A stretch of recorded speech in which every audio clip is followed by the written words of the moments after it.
Anybody, more questions out there? Great time. Huh? You? Yeah, it's for Bret and Scotty. How do you guys, when you started out, keep the music from staying the same? You guys want to keep it Anthrax, keep it Poison, without doing trendy.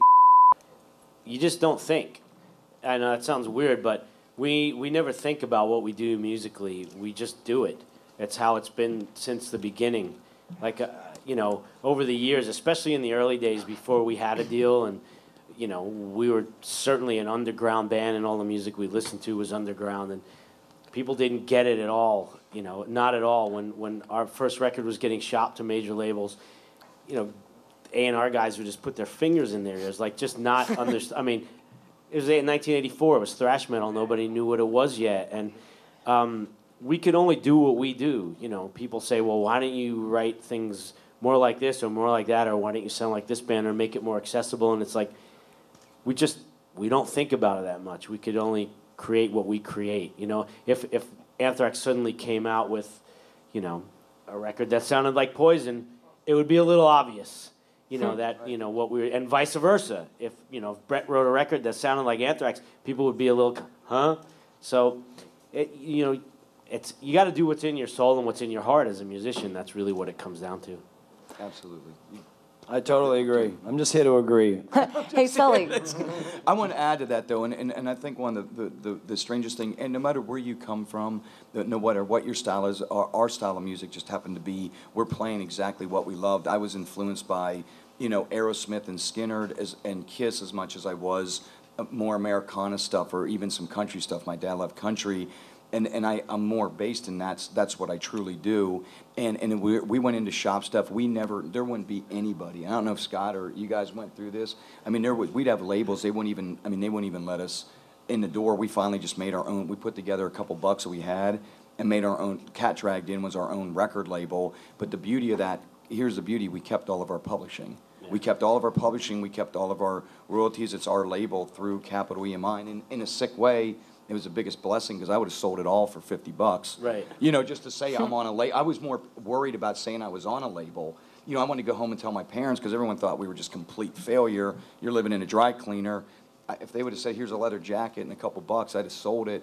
And in some way, it was a blessing that it didn't work out. And in the long run, it's worked out decent. So. There's a lot of musicians out here who obviously have day jobs but love to be musicians. And I know you've fronted the band, Scott as well. Sully fronts Godsmack, but he didn't start off that way. You were a drummer for many years. So what was it like to transition into the lead of a kick-ass band like that? I'll tell you, it was very awkward for me at first because I started playing at a very small age, 3.5. I started taking drum lessons and then after years and years of being in bands and getting teased with, every band you're in, you think that's the band you're going to get the record deal with, and that's just another part of being prepared for disappointment and not let it get you down because really the strong survive in this field, and it's important that you just kind of stay focused on what it is you want to do and what, like Scott was saying, what genre of music you want to build yourself around and that kind of thing. But for me, once I made the transition, I was very naked up there, and I didn't. You're in a band, and if the band stinks, the singer takes the brunt of it, so you can hide behind the drums. Hallelujah. and now all of a sudden I was that guy, and I'm like, whoa. So, but again, I just stayed focused, and I tried to learn. I watched from my mentors and people that I admired, and took a little bit of this and a little bit of that, and tried to make it my own. But it's just one of those things that. You stay true to yourself and you really can get out of your day jobs and do this for a living. Or, I believe in my heart that everyone that really stays true to this, you'll get your shot eventually. As long as you don't bail. I was actually talking to Woody from COC, and he told me a long time ago, he goes, before I was signed, he said, never bail. It's the first rule in music, is you just, if you think in the back of your mind somewhere that you may have to have this to fall back on or that to fall back on, you're already setting yourself up in a way to not succeed in this. And for me, everything, like my dad when I was little, he would say, and he started me when I was a kid. He's a trumpet player, and still is. He runs an Italian band in the feasts and all that. And I'm going to ask you that question in a minute. He's the dude that, like, when the Saints come in, they pin money up on it and St. Alfio and all that. But you know, but he was really hard on me because he's been a musician his whole life, but yet to him it was a hobby, and he would always drill that into my head. It's a hobby. You have to get this and you have to do that, and I would think, man, it's not a hobby to me. Like, this is what I really want to do. And I was blessed at a very young age to know what I wanted to be in my life.